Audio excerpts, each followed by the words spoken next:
Fitin10, day 67, 3 more days to go officially speaking. Scans coming this weekend. It's coming to an end, man. I told you how fast this challenge would go. I sent out your numbers today. So basically there's there's basically no change for anybody. And so you have plenty of change from the beginning. Upwards of 15% of your calories have been changed. So that's a huge amount of change in 10 weeks. So some of you more, some of you over 20%. So big amount of deficit there, especially when you consider that it's just coming from pretty much your 2 energy sources, right? So keep going and keep pushing. And of course, during the finale, which will be, I don't think we're actually going to run it the following week. I think we're going to run it the week afterwards. So not July 4th, but July 11th. But I will confirm with you, okay? And it'll be an online thing, a Zoom gathering, and we'll run through the placings and the overall results and that type of thing. Okay, all the stats. All right. Let's get some more questions here because I still got a lot to go through, and I got to get through them all in the next 3 or 4 days here. So, can you provide a formulation/calculation we should use to figure out proper calories and macros that we need to maintain current state, not losing more fat and not gaining more fat? Okay, so you want to literally maintain. So my suggestion is this. No, I don't have one, but we know where you are right now, right? This is the whole idea of measuring. We know where you are, and you're losing at that current state. So I actually had this conversation with somebody earlier today. So somebody in your case, so this wouldn't apply to all of you, but somebody in your case, the person is asking this question, you're already very, very lean, and you want to maintain that. So what I would do is take about 10% of your calories. This already seems like quite a bit. Take about 10% of your calories and add that back in, okay? And let's see what happens over the next couple of weeks, okay? Just watch your body weight, okay? Now your body weight might go up a couple pounds because you might be more glycogen loaded. That might be normal, a little more water. But keep all your exercise up, but put in those calories and see what happens. Go over the next number of weeks and see where you go from there, okay?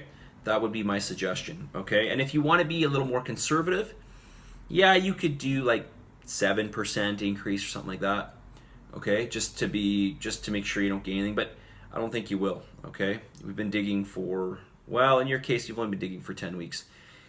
Yeah, 7 to 10%. You're quite a lean guy. I'd probably go up 10%, okay? That's what I would do. All right. Okay, and run it for a couple weeks, 2 to 3 weeks.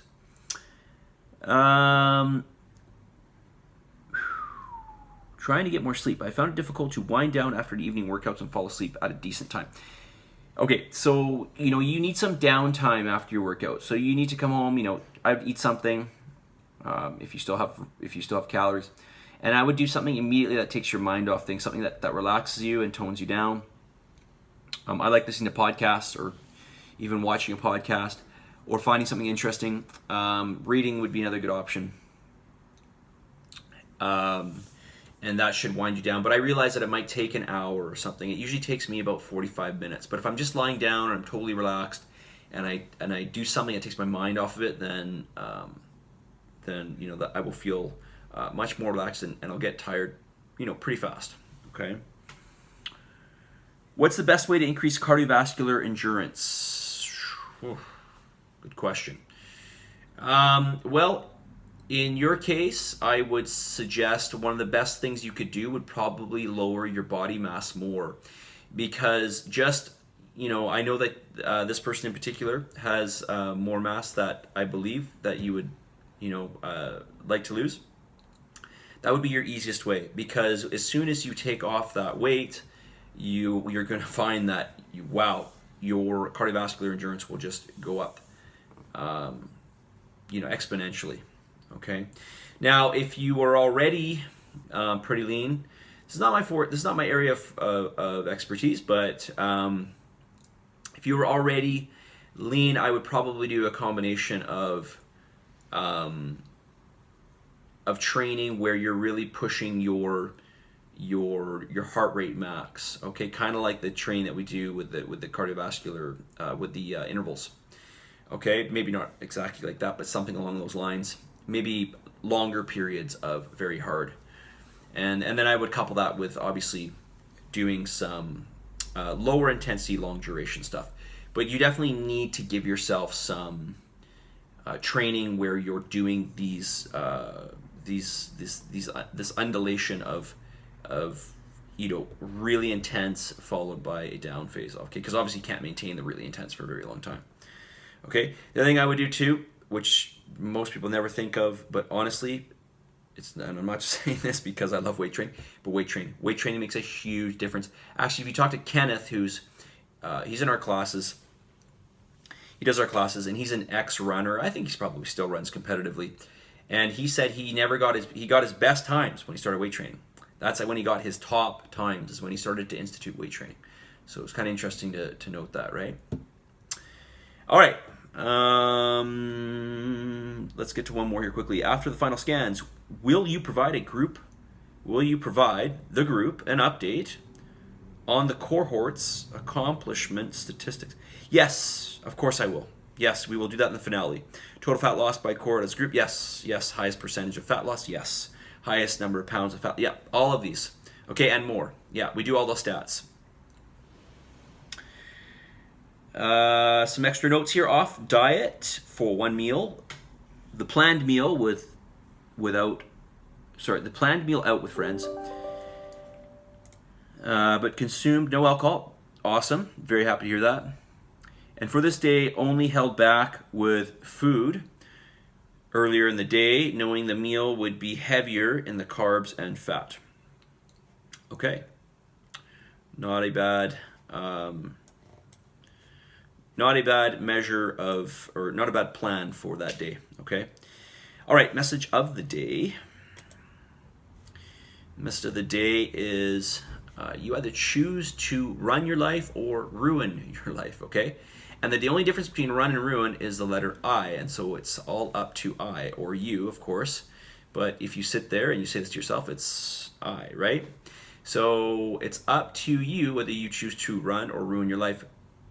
All life is just a set of choices that we make, right? And I think we fail to realize this. Okay, now it's not to say that absolutely everything's in our control, but a lot of it is. A lot of it is really based on the choices that we make. So whether we choose to get out of bed, whether we choose to do some cardio, whether we choose to measure food, right?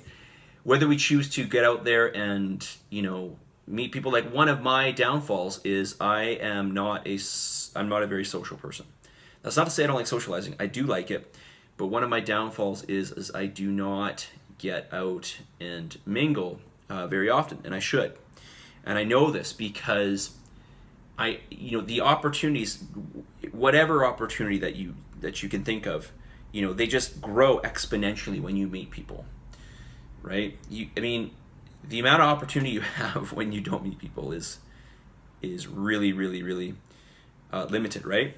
So, and again, this is just a choice on my end, right? But it's something that I need to change, and for whatever reason, I have an issue with it, right? I have a problem with it, and so there you go, right? It's really just about addressing or trying to figure out perhaps things in your life that could be holding you back from perhaps bettering your life, or that's stopping you from getting after, what it is you're trying to attain, right? Being self-aware, being honest with yourself, whatever it is, fears, whatever, right?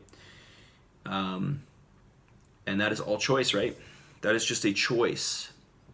I'm not saying you have this, but I think that it's common for people to really believe that a lot of things are out of their hands, and that people are just lucky. And to some degree, some people are lucky for sure.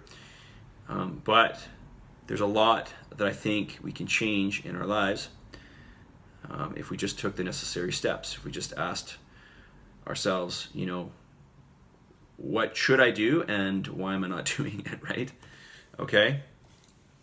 So you have the choice to run your life or ruin your life. Maybe ruin your life isn't a good description, but you understand what I'm saying. It's all up to you to make the choices that you make and to make things happen, right?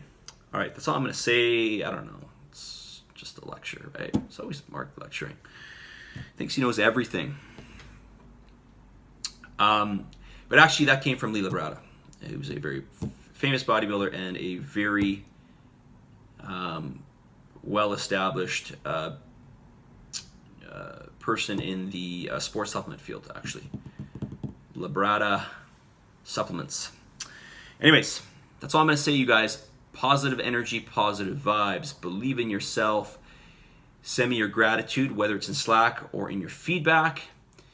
And of course, you're going to submit these last couple days and make it all happen. I will talk to you all very soon. See you guys.